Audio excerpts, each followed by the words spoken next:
류선생의 구속사 천국열차, 유도순 목사님의 신구약 성경 파노라마를 낭독하는 시간입니다. 지금은 열왕기하 파노라마 18장입니다. 히스기야와 함께 하신 하나님. 18장은 히스기야가 왕위에 올라 종교개혁을 단행하는 내용입니다. 첫 절에서 유다왕 아하스의 아들 히스기야가 왕이 되니라고 말씀하는데, 이는 16장 마지막의 히스기야가 대신하여 왕이 되니라는 말씀과 연결이 되는 문맥입니다. 그 사이에 북쪽 이스라엘이 패망하는 17장이 끼어있는 구조인데, 이는 히스기야에게 너도 정신 차리지 않으면 이와 같이 된다는 경고인 셈입니다. 북쪽 이스라엘은 히스기야가 4년에 아수르에 의하여 포위되었다가 6년에 함락이 되었던 것입니다. 악을 행하던 아하스 왕이 죽은 후에 12대, 그의 아들 히스기야가 13대가 왕위에 올랐는데, 히스기야가 그의 조상 다윗의 모든 행위와 같이 여호와께서 보시기에 정직히 행하였다고 말씀합니다. 3절. 이 점에서 생각하게 하는 점은 악한 아버지 아하스에게서 어떻게 이처럼 선한 아들이 세워질 수 있었는가 하는 점과, 반대로 이처럼 선한 왕 히스기야로부터 그토록 악한 아들 므낫세가 태어났는가 하는 점입니다. 히스기야는 어떤 점에서 다윗의 모든 행위와 같이 여호와께서 보시기에 정직히 행했는가를 세 단원으로 나누어 상고하겠습니다. 첫째 단원 1절에서 8절, 여호와께 연합한 히스기야. 둘째 단원 9절에서 12절, 북이스라엘의 멸망이 주는 교훈. 셋째 단원 13절에서 37절, 하나님만 의뢰케 하시려는 믿음의 실현. 첫째 단원 1절에서 8절, 여호와께 연합한 히스기야. 히스기야가 그의 조상 다윗의 모든 행위와 같이 여호와께서 보시기에 정직하게 행하여 그가 여러 산당들을 제거하며 주상을 깨뜨리며 아세라 목상을 찍으며 모세가 만들었던 놋뱀을 이스라엘 자손이 이때까지 향하여 분향함으로 그것을 부수고 느후스단 놋조각이라 일컬었더라 합니다. 3절 4절. 이 점에서 유념해야 할 점은 히스기야가 다윗같이 행한 것이 윤리적인 면에서가 아니라 신학적인 면, 즉 우상을 타파함으로 하나님께서 다윗에게 세워주신 메시아 언약을 회복시킨 일이라는 점입니다. 이것이 우선입니다. 하나님과의 관계가 올바로 회복되면 이웃과의 관계도 바르게 되는 것입니다. 히스기야가 이스라엘 하나님 여호와를 의지하였는데 그의 전후 유다 여러 왕 중에 그러한 자가 없었으니 곧 그가 여호와께 연합하여 그에게서 떠나지 아니하고 여호와께서 모세에게 명령하신 계명을 지켰더라고 말씀합니다. 5절 6절. 여호와께 연합하여 그에게서 떠나지 아니했다는 점이 중요합니다. 역사서를 보면 악한 왕이 일어나 어지럽혀 놓으면 하나님께서 선한 왕을 일으켜 이를 회복시킴으로 메시아 언약이 끊어지지 않도록 보존하시는 것을 대하게 됩니다. 히스기야는 아버지 아하스가 닫았던 여호와의 전 문들을 열고 수리하였던 것입니다. 역대하 29장 3절. 이처럼 히스기야가 선한 왕이 될 수 있었던 것은 기억, 첫째는 하나님의 은혜라 말할 수밖에 없습니다. 성경은 노아 당시의 시대상을 그때 온 땅이 하나님 앞에 부패하여 포악함이 땅에 가득한지라 하면서 창세기 6장 11절, 그러나 노아는 여호와께 은혜를 입었더라고 말씀함을 봅니다. 창세기 6장 8절. 그런데 하나님의 은혜는 유기적으로 임하는 것도 사실입니다. 그러므로 히스기야가 선한 왕이 될 수 있었던 것은 니은. 둘째로 그의 어머니의 이름은 아비야요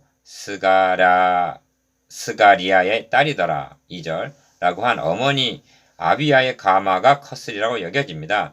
스가랴의 딸이란 스가랴는 누군가 하면 우시야 왕이 하나님의 묵시를 밝히 하는 스가랴가 사는 날에 하나님을 찾았고 한 역대하 26장 5절 경건한 사람이었습니다. 우시야를 감화시켰던 스가랴의 경건이 그의 딸 아비야를 통해서 외손자인 히스기야도 감화시켰을 것입니다. 그러니까 히스기야 속에 있는 믿음은 어머니 아비야와 외조부 스가랴 속에 있던 믿음이라고 말할 수가 있는 것입니다.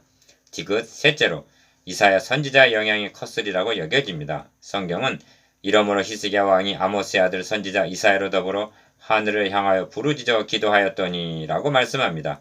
역대하 32장 20절. 리을. 넷째로 북쪽 이스라엘의 멸망이 주는 교훈이 그에게 영향을 미쳤을 것입니다. 이 점을 9절에서 12절까지 해서 다루게 될 것입니다. 우리는 앞에서 선한 왕들도 오직 산당은 제하지 아니하였으므로 라는 말씀을 여러 번 대한 바가 있습니다. 그런데 히스기야 왕 때에 이르러 산당을 제거하는 대대적인 개혁이 단행되고 있는 것을 보게 됩니다. 심지어 모세가 만들었던 놋뱀을 백성들이 숭배하는 것을 보고는 부수어 느우스단 즉 노조각에 불과하다고 제하여 버렸다는 것을 통해서 그 개혁의 강도를 짐작할 수가 있는 것입니다. 그 결과는 한마디로 여호와께서 그와 함께 하심에 그가 어디로 가든지 형통하였더라 합니다. 7절. 둘째 단원 9절에서 12절 북이스라엘의 멸망이 주는 교훈. 히스기야 왕 제4년 곧 이스라엘의 왕 엘라의 아들 호세아 제7년에 아수르 왕 살마네살이 사마리아로 올라와서 애워쌌더라. 9절. 둘째 단어는 북쪽 이스라엘이 아수르에 의해서 함락되는 기사입니다.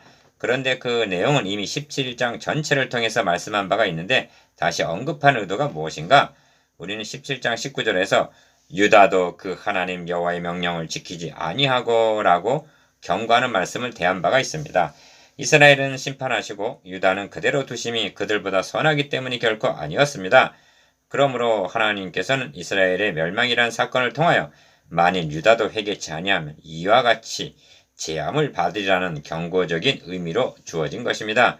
그러므로 본문을 보면 히스기야 왕 제4년에 포위되어 9절 3년 후에 그 성읍이 함락되니 곧 히스기야 왕이 제6년이요 하고 10절 연대를 히스기야와 결부시키고 있는 것입니다. 그러면 멸망을 당한 원인을 무엇이라 하는가? 이는 그들이 하나님 여호와의 말씀을 듣지 아니하고 그의 언약과 여호와의 종 모세가 명령한 모든 것을 따르지 아니하였음이더라 합니다. 12절.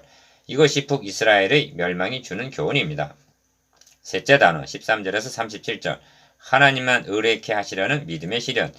히스기야 왕 제14년에 아수르의 왕 사네립이 올라와서 유다 모든 견고한 성읍들을 쳐서 점령하며 합니다. 13절 이스라엘 함락시킨 아수르 왕 사네립이 이번엔 유다를 침공해 온 것입니다. 그렇다면 7절에서 말씀한 여호와께서 그와 함께 하심에 그가 어디로 가든지 형통하였더라 한 하나님은 지금 어디 계시단 말인가? 하나님께서는 여호와를 의지하고 연합하여 떠나지 아니하는 히스기야에게 어찌하여 이러한 시련을 허용하셨는가 하는 점입니다. 그 이유를 기록에 나타난 연대를 통하여 추론해 볼 수가 있는데 북이스라엘은 히스기야 4년 9절에 침공을 받아 6년에 함락이 되었습니다. 그런데 아수르가 유다를 침공해 온 것은 히스기야 14년 13절 그러니까 북이스라엘이 멸망을 당한 8년의 세월이 흐른 후였다는 것입니다. 그렇다면 바짝 긴장했던 히스기야의 신앙 상태가 느슨해진 것은 아닐까요? 그 점을 히스기야의 반응에서 볼 수가 있는데 유다 왕 히스기야가 라기스로 사람을 보내어 아수르 왕에게 이르되 내가 범죄한 나이다. 나를 떠나 돌아가소서 왕이 내게 지우시는 것을 내가 당하리이다 했다는 14절 상반절 것입니다. 내가 범죄했다는 뜻은 아버지 아하스 왕 때 아수르의 도움을 받는 대가로 조공을 바치기로 한 것을 16장 7절 히스기야가 아수르 왕을 배반하고 섬기지 아니한 것을 가리키는 말입니다. 18장 7절 그리하여 아수르 왕이 곧 은 300달란트와 금 30달란트를 정하여 유다 왕 히스기야에게 내게 한지라 히스기야가 이에 여호와의 성전과 왕궁 곳간에 있는 은을 다 주었고 그때 유다 왕 히스기야가 여호와의 성전 문의 금과 자기가 모든 기둥에 입힌 금을 벗겨 모두 아수르 왕에게 주었더라 합니다. 14절 하반절에서 16절 참으로 한심한 노릇입니다. 그러면 이는 히스기야가 그의 조상 다윗의 모든 행위와 같이 여호와 보시기에 정직히 행하였다는 3절 믿음을 잃어버렸다는 증거가 아니겠는가? 이는 분명 히스기야가 여호와를 의지하던 5절 신앙에서 해이해졌음을 보여줍니다. 이럴 경우 성경은 힘에 겹도록 심한 고난을 당하여 살 소망까지 끊어지고 우리는 우리 자신이 사형 선고를 받은 줄 알았으니 왜 이렇게 하셨는가? 이는 우리로 자기를 의지하지 말고 오직 죽은 자를 다시 살리시는 하나님만 의지하게 하심이라고 말씀합니다. 고린도후서 1장 8절에서 9절 그러므로 하나님은 히스기야로 하여금 하나님 여호와만을 의지하게 하시려고 아수르 왕으로 하여금 대군을 거느리고 히스기야 왕을 치게 하신 것입니다. 17절 바울을 연단하신 하나님과 히스기야를 단련시키는 하나님은 동일하신 하나님이신 것입니다. 그런데 아이러니한 것은 아수르의 군대 장관 랍사게의 말에는 의뢰라는 말이 무려 9번이나 등장한다는 점입니다. 히스기야에게 말하라. 대왕 아수르의 왕의 말씀이 너가 의뢰하는 이 의뢰가 무엇이냐? 19절 이제 너가 너를 위하여 저 상한 갈대 지팡이의 급을 의뢰하도다. 21절. 또한 히스기야가 너에게 여호와를 의뢰하라 함을 듣지 말라고 말합니다. 30절. 랍사게의 말은 히스기야에게 도리어 하나님만을 의뢰하라는 각성제 역할로 등장하고 있는 것입니다. 적장 랍사게는 민족의 신들 중에서 어느 한 신이 그의 땅을 아수르 왕의 손에서 건진 자가 있느냐? 하맛과 아르밧의 신들이 어디 있으며 스발와임과 헤나와 아와의 신들이 어디 있느냐? 그들이 사마리아를 내 손에서 건졌느냐? 합니다. 그렇습니다. 아수르는 다름 아닌 북쪽 이스라엘을 멸망시킨 아수르입니다. 랍사게의 말은 민족의 모든 신들 중에 누가 그의 땅을 내 손에서 건졌기에 여호와가 예루살렘을 내 손에서 건지겠느냐? 하는데 33절에서 35절 어느 신도 아수르의 손에서 그 민족을 건지는 신이 없었던 것입니다. 18장은 이에 힐기야의 아들로서 왕궁 내의 책임자인 엘리야김과 서기관 셈나와 아삽의 아들 사관 요아가 옷을 찢고 히스기야에게 나아가서 랍사에게 말을 전하니라 하고 끝나고 있습니다. 37절. 자, 이럴 경우 히스기야와 백성들은 어떤 결단할 것인가? 기억, 아수르를 의뢰하고 항복을 할 것인가? 니은, 애굽을 의뢰하고 도움을 청할 것인가? 아니면 디귿, 오직 큰 능과 편팔로 자신들을 애굽에서 인도하여 낸 여호와만 의뢰할 것인가? 17장 30절.